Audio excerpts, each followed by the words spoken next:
down. I need you to go down.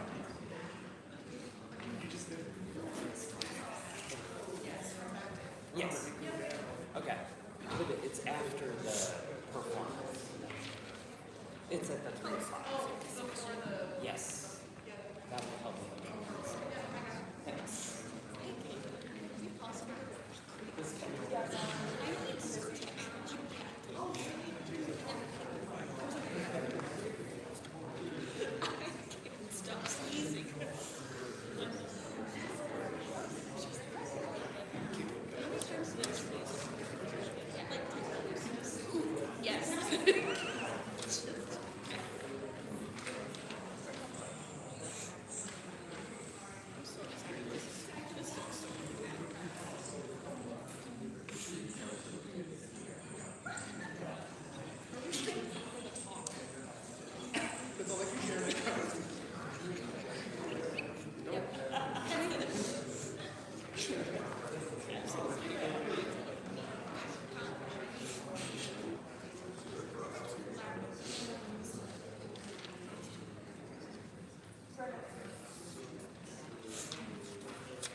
will get the chance to ask Randy about what he just did up there and then a little bit later.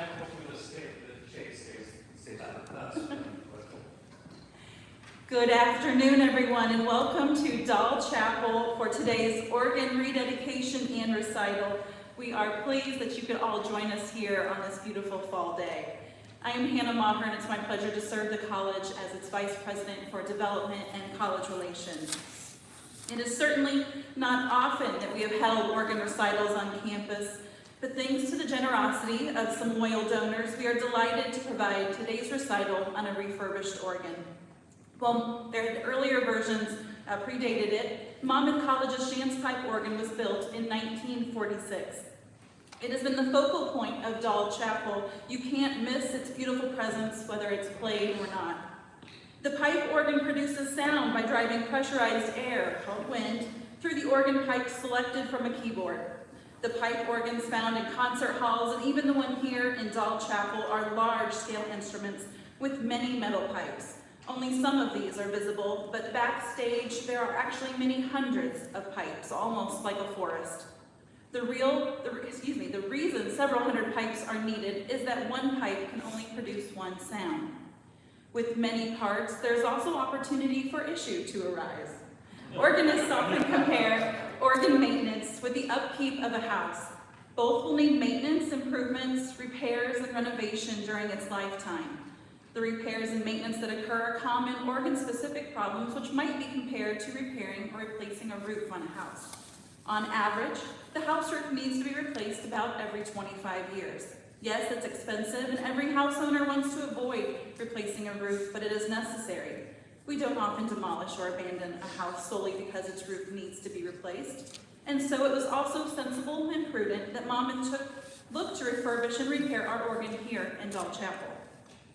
Some of you in attendance might be aware that the organ had repairs made during Doll Chapel's renovations in 2002 and 2003. At that time, two generous donors came forward with the funds needed to support the organ. Bob Ardell, class of 1962 and emeritus trustee of the board, and his wife, Lee. At that time, the organ was officially named to honor their generosity as the Ardell organ.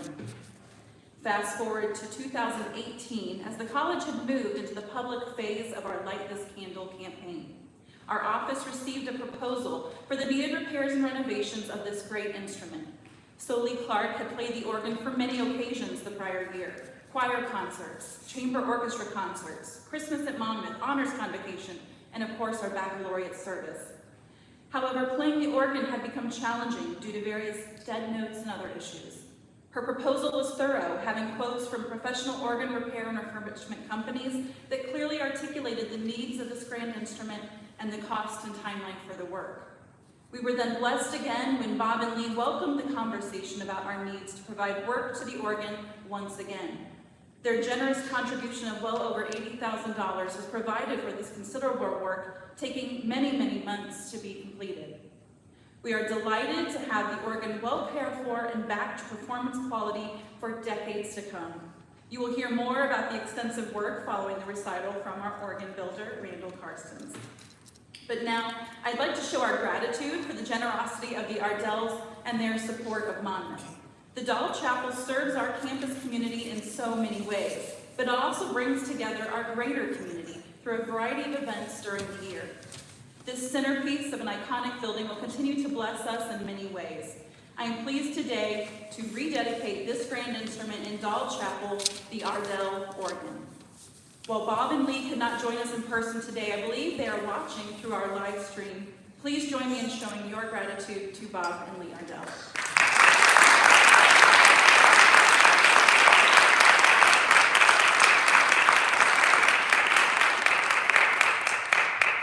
As she prepared for this recital, Soli educated me on the various types of music that can be played on the organ, and I know we are in for a great performance. There is a tremendous biography on her accomplishments, but we are going to hear what a wonderful musician she is, and as a member of our faculty here, I would like to, without further ado, introduce Dr. Soli Lee Clark.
about to get very serious now.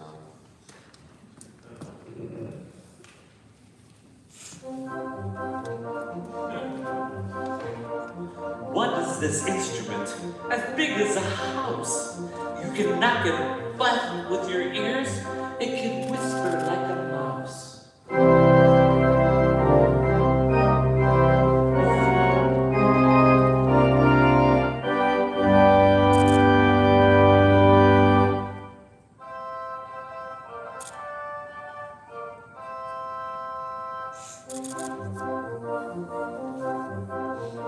Looks like a piano with too many keys, with gadgets for your feet and knobs you can seize, with switches and buttons and pedals and lights. This is a cockpit, so get ready for flight.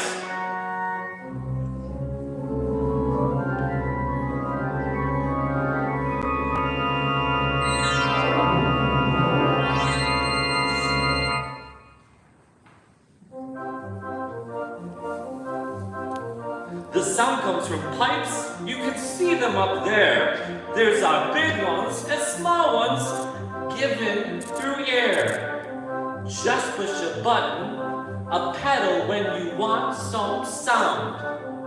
The wind goes through and rushes all around, and the pipes play.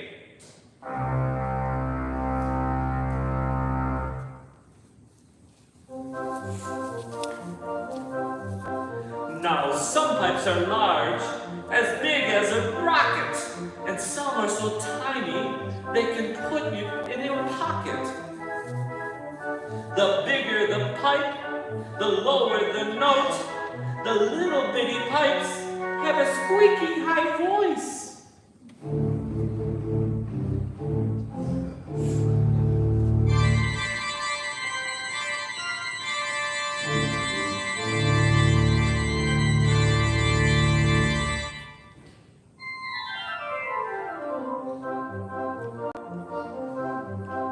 You can play with your hands.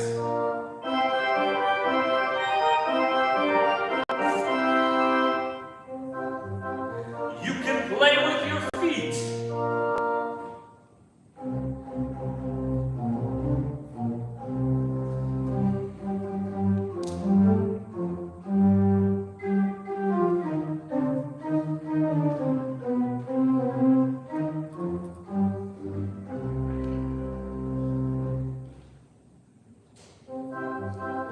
You can play with your fists.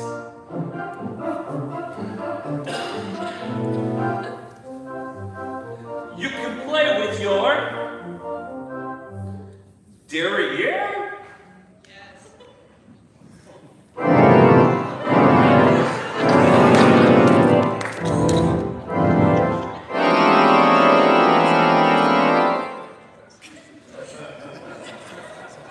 That was worth coming for. Each of the keyboards has its own room of pipes. Each sounds are different, so find which one you like. The choir, the swell, the great.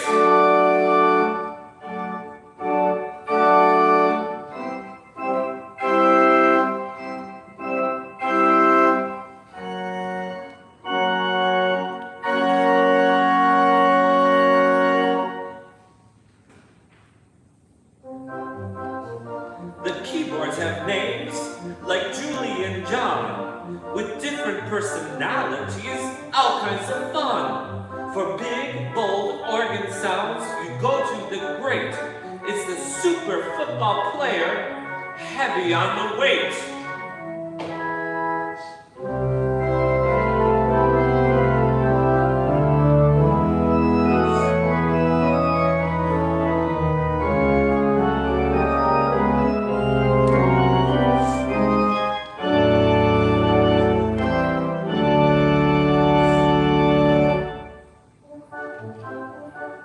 Brassy and flashy sounds you'll find on the swell. Get their attention, you can really raise some, well,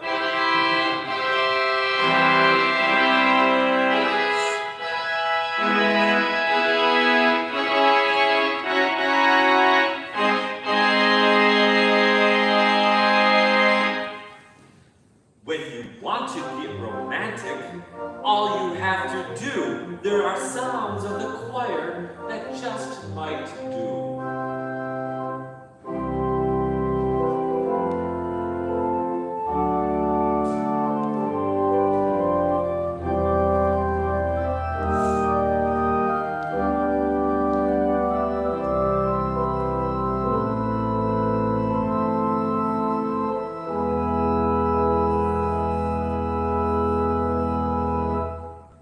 There's another keyboard way down on the floor that's exactly like the other three. But the keys are bigger and you play with your shoes. You can really stop and dance and kick out some blues. It looks pretty hard, but it's actually not. Just wiggle and tap and the music comes out.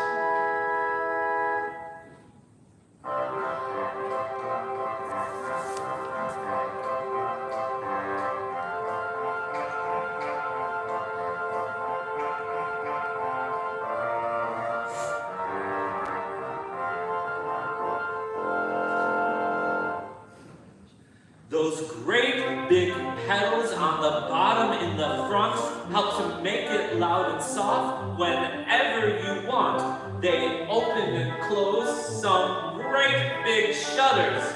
When you want them closed, it will mutter.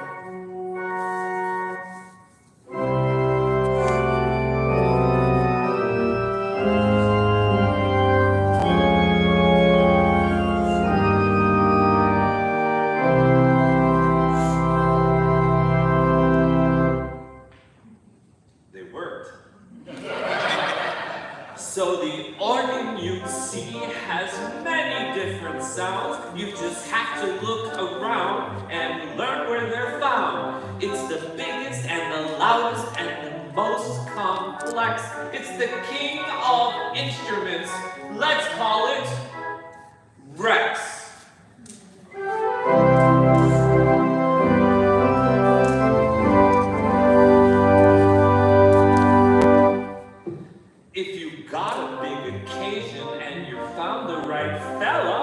You probably need an organ to make it smooth and mellow.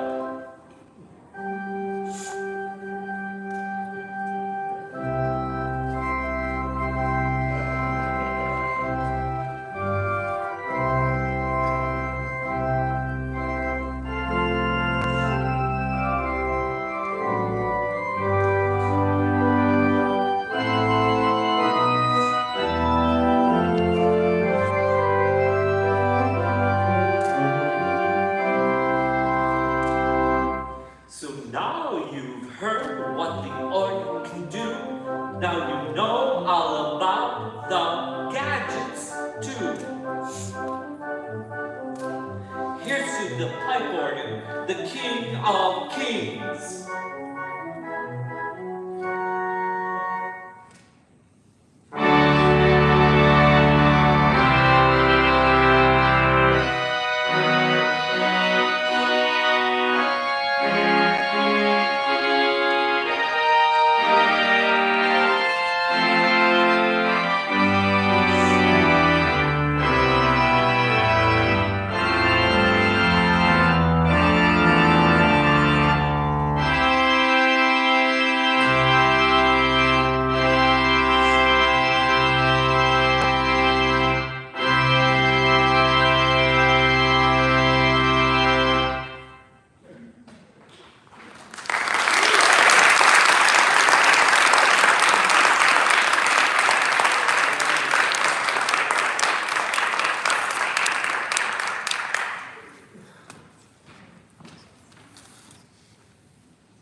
Another round for Dr. Clark.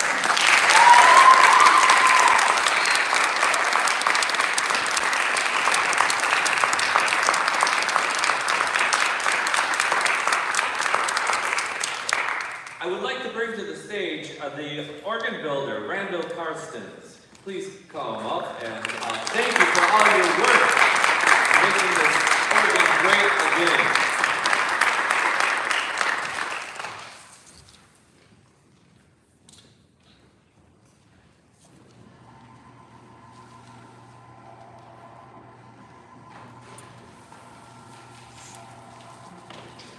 As we wait for the string to come down,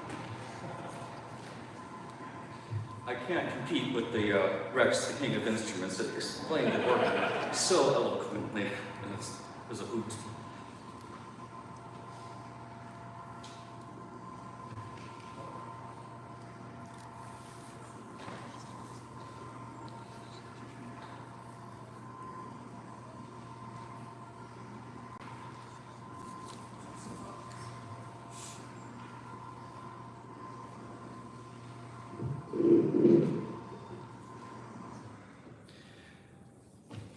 Welcome once again to Dahl Chapel, and celebrating the culmination of the end of the re-leathering of the pipe organ.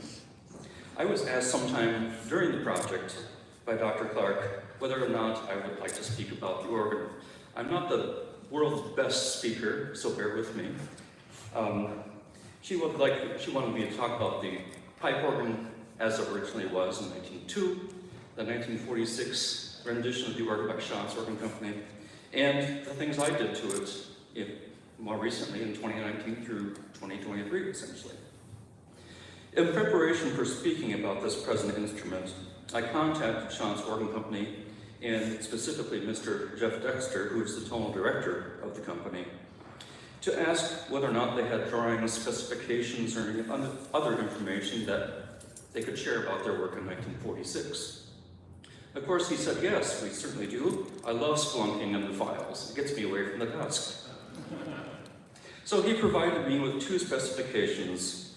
One was of the 1946 Schanz organ, which is the nucleus of this instrument, and the other was predecessor, the 1902 Lyon and Healy, along with some other sundry notes and whatnot from the files that we won't go into here because they're very tedious and very organ builder-esque.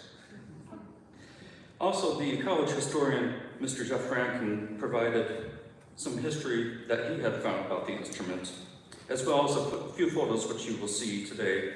Remaining photos that you will see were taken by Dr. Clark and myself throughout the project.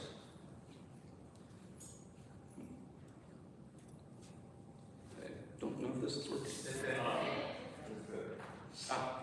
Here we go. So, during my talk, I advanced it too soon.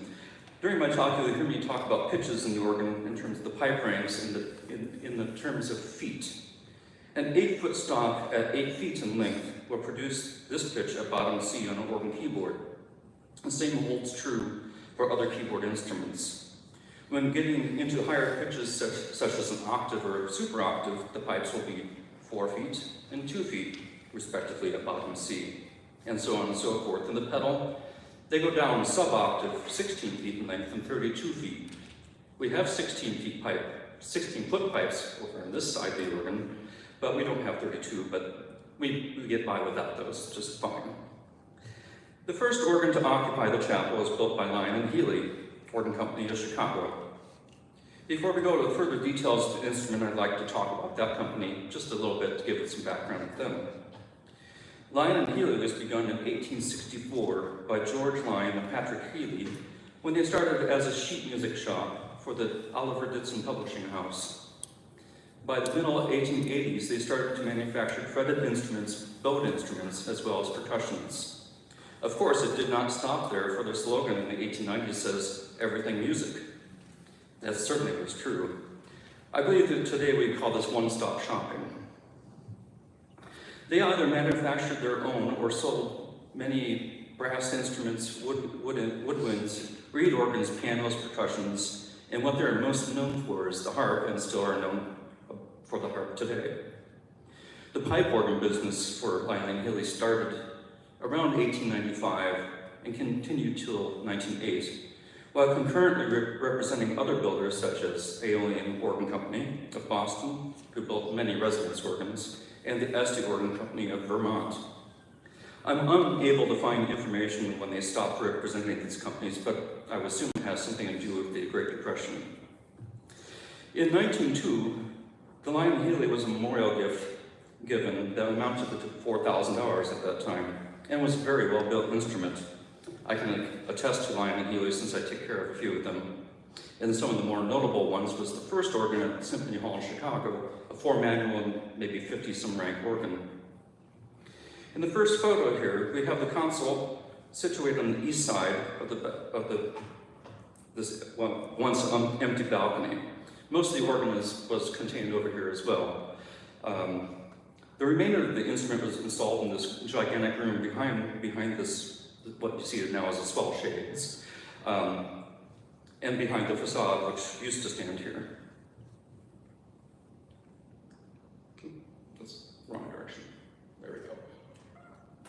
Here we see another photo of this stage setup, much clearer photo of the organ console. And as you notice, some of the facade had stenciling with probably gold pipes with many colors, a very Victorian way of decorating pipes. This organ was powered by large bellows with feeders in the days before electricity, attached to a water motor which pumped the feeders via camshafts. Over time, the college determined it was too expensive to bring up wind in this manner, so electric blowers purchased and installed in the basement. How this instrument played, or how you conveyed the player's input into the organ, was via trackers and pneumatic action.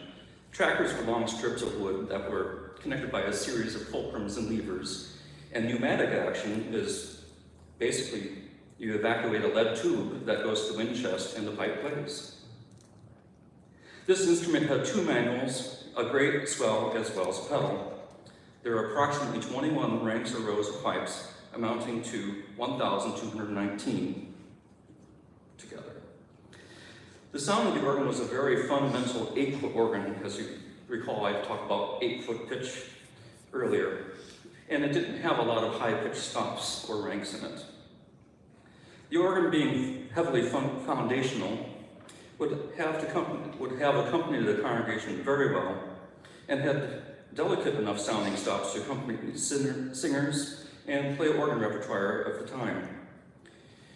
After many years of constant use, this organ had gotten to the point where it was expensive to keep in good playing order, and it was recommended by the Department of Music to the college that it be replaced with an organ of more dependable playing action and greater tonal resources. This recommendation led to the college engaging Schantz Organ Company as early as 1944 with a new instrument ultimately installed in 1946.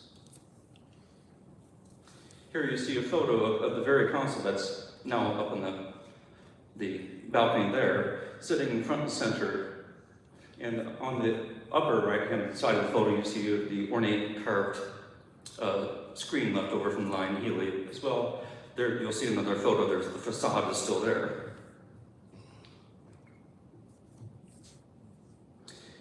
Now, the next photos here show the case for the 1902 Lyon and Healy with its now subdued facade pipes without all the stenciling, which I presume would be painted white or gold with red bands at the tops and the bottoms of the pipes. Because materials were very short in supply after the Second World War, much of the Lyon Healy pipework was retained, packed, and shipped to Oroville, Ohio, to Schantz by William Roth, who was an acting agent for this project and likely the curator of organs at the college at that time. This pipework was to be fitted and incorporated into the larger 3-manual instrument. Schantz also added to this pipework what remained in their stock, with some new pipes being especially made for this instrument. This type of pipe recycling and reuse happens still to this day, especially the pipes being reused are of good construction and quality. The organ was packed and shipped back to Monmouth in late August of 1946 and was installed and completed later that fall. The 1946 organ had 3 manuals and pedal, great, swell, choir, and pedal organs, and contained 31 ranks for a total of 1,952 pipes. So, as you can see, we keep getting more pipes in the organ over the years. The sound of this instrument would be much grander than its predecessor, given it had more ranks of pipes, some of which would add more brilliance to the ensemble, which you can kind of hear in this rendition of the organ. Also, it was more effectively able to accompany larger congregations and assemblies, especially the growing post-war college. A few years later, in 1949, Shantz built a smaller 4-spout practice organ that was installed in the basement of the chapel. We believe this organ was later sold to a church in New Hampton, Iowa, and reinstalled by Larry Cruzy of Freeport Organ Company, the longtime caretaker of this very instrument. The chapel organ was unaltered until talks were begun with Reuter Organ Company of Lawrence, Kansas, a little over a decade later. Coincidentally, it was at the time organ building in the United States was being affected by a movement taking place in Germany known as the Organ Reform Movement. This movement came about when interest in historical performance practice on historic instruments became very important. One of the main proponents of this movement was Albert Schweitzer, with his desire to have authentic instruments on which to perform in an informed style, such as the newly discovered works of Bach at that time. This movement was being popularized by the famous British organist Howard Biggs in this country through his radio broadcasts and recordings. Recordings I'm sure that maybe some of you may have heard or not or own. I admit I probably have 25 albums from him. So. New organs being built during this time were called Neo-Baroque, or organs built to emulate that of which would have been heard in the Baroque period. They were brighter and much lighter sounding than their romantic and symphonic cousins, such as the Shantz and Lyon and Healy. The pendulum of tonal change swung this way until the middle 1980s. Quite a few romantic and symphonic organs were changed drastically or lost completely due to the movement. We organ builders today are restoring the extant but changed organs back to the way they were originally sounded. Hence, the pendulum of tonal change always swings back. In 1960, Reuter, through their representatives, Freeport Organ Company, were contracted to add and replace select ranks in the swell on that side and the choir on this side. This was to achieve giving the whole organ a more defined and brighter sound to emulate the Neo-Baroque organs that were being built those days. Ranks like the 8-foot violin diapason, melodia, Undamars, and clarinet and choir organ were replaced with a what you heard today, an 8-foot chimney flute, a 3-foot nazard, a 2-foot block flute, and a very high-pitched cymbal, which really is just more like a tinkling sounding. They also added a chest with other upperwork above the existing chest to accommodate some more changes. In the swell, the Bovary Lyon and Healy reeds, the cornopian and oboe, were replaced with the more bright French-style reeds, which you heard today, the trumpet and the 4-foot hautbois. Other sets of pipes were moved back and forth, also to achieve more of the lighter sound. Of course, all these changes exist in the organ today. Since these changes in 1960 and until the early 2000s, the work performed on this organ had been mostly maintenance work and tuning, such as releathering key contact actions inside the wind chests in the swell and choir organs in 1975.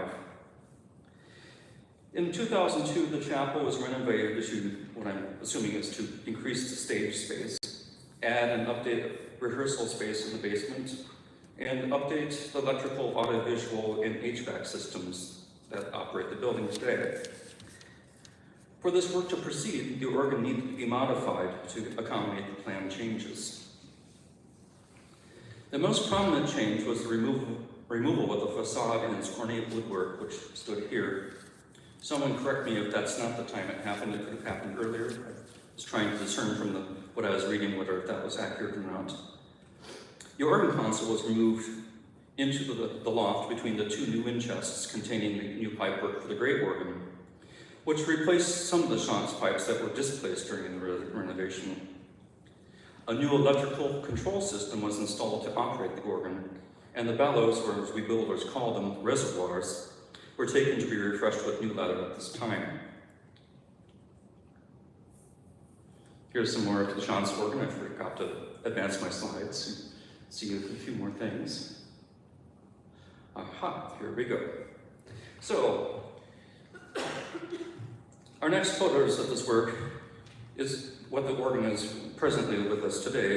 It's much easier to show you the pictures of the organ chambers because it's pretty tight and cramped upstairs to take groups of people, and plus much safer this way.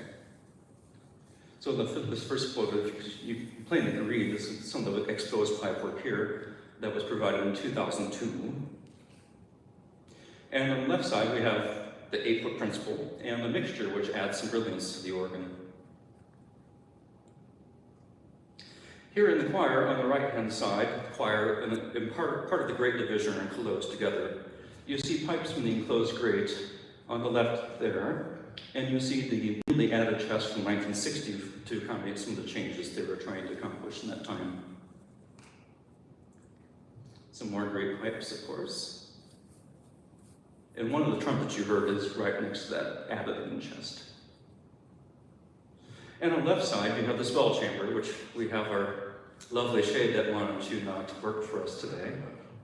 So you see behind the swell shades, you have a variety of pipes at different lengths. Some flutes and strings and reeds. Another view of the back chest in there, where you have the 4-foot hautbois and the 8-foot trumpet and the stopped flute, another string, and a very funny sounding stop you heard today called the fagot. And behind that you see the wooden pipes, which are some of the 16-foot tones in the organ. I think I might be at the end of my slides. Oh, I'm not. Okay, here we go. This is the first time I've given a PowerPoint presentation too, so. The work performed by the longtime caretaker of this instrument, Derek Cruzy, as I mentioned before. He took over the Freeport Organ Company in 1964 and continued its tuning and maintenance until 2017. Sadly, he passed away in May of 2018. It is by this event that I came to know this instrument and the one down the street at Faith United Presbyterian Church later that year. Dr. Clark received my name as a good replacement for upkeep of the two instruments. Through my care and diagnosing of dead notes and other issues in the wind chests of the 1946 organ, it was determined that now would be a good time to re-leather the organ, since all the pouches were 70 plus years old, starting to become brittle, and were prone to tearing, thus creating dead notes in the organ. I submitted a proposal in 2019 that would be performed in 2 parts and would re-leather all the pipe valves and primary pouches of the Chantz and Reuter wind chests. The first part of the work was all the swell on the left side of the organ, and the second part being the entirety of the right side of the organ. We started work in February of 2021 after we were delayed due to the COVID pandemic. Things were a bit slow going in the first part because we were still dealing with the effects of that, of trying to work carefully in workspaces and trying to be safe about it. In all, interesting tidbits of math and whatnot, I was trying to figure out different things. We removed all the existing 2,100 plus leather pouches and valves and made replacements and re-glued these carefully back to their pouch boards and returned them to the organ. Example of what these look like prior to being re-leathered is in our next photo, but first we'll speak about this one. You can see, I apparently have my knee in the photo, but you can see that if you look at the top of the photo, you see some white covered, look like little books. That is some of the old leather. Those are called primary actions. And above that to the right, you see many holes. I had already removed all the pouch boards there. So all those holes have pipes sitting above them, essentially. And to the left, you see these kind of gray tubes going between the two wind chests. Those are lead tubes that were starting to disintegrate and create problems of communicating the electric action on one side of the wind chest to the front wind chest. So there's one key action that plays both wind chests. Here we have another view of the close confines and what we were dealing with down there. This work is very time-consuming as one spends lots of time on their back or in awkward positions on the wind chest to remove countless screws, to retrieve and reinstall these pouch boards. Also, all of the pouches have to be stripped off by hand and made new by hand and reapplied by hand. Here are some of the pouch boards after we remove them out of the wind chests, just sitting in the stairwell on the other side of the organ. Some of them are tan and some are white, and quite a few of these pouches have holes, whether if it was moths or whatnot, and just due to age were causing these problems. So they're all lined up, ready to be packed to go back to Iowa City. Here's an example of a lead tube that had just completely disintegrated in the chest, and we've replaced all of these since all these photos, of course. Hence, there's no dead notes now.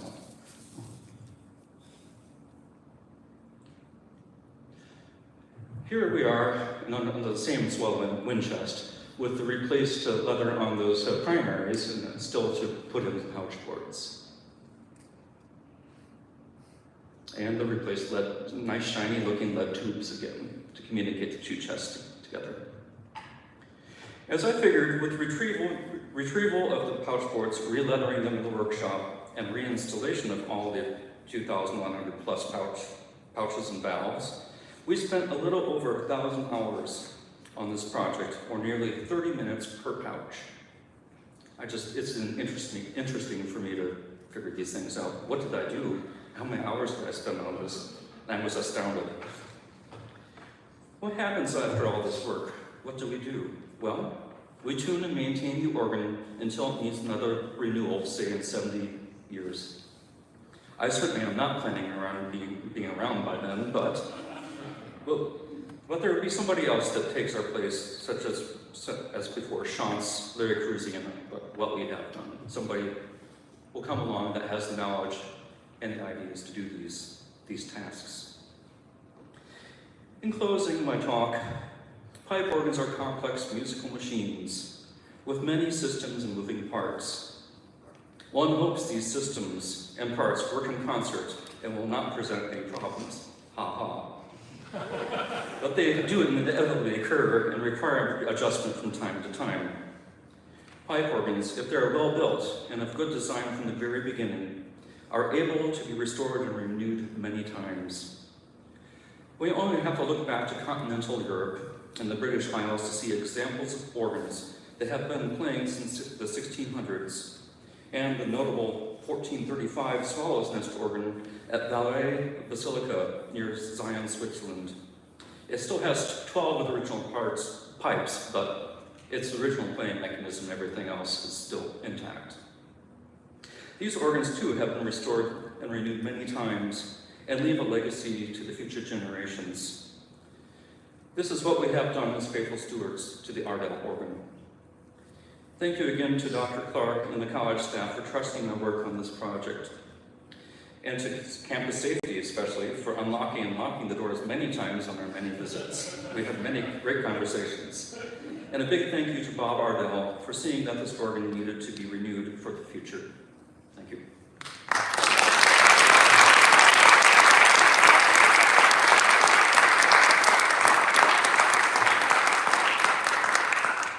I don't know if we're opening this up to questions, or if anybody has questions. I can talk with you personally afterwards, or if you have questions, you can ask me and I will hope to answer it. If not, I'll see you afterwards if you have any further questions.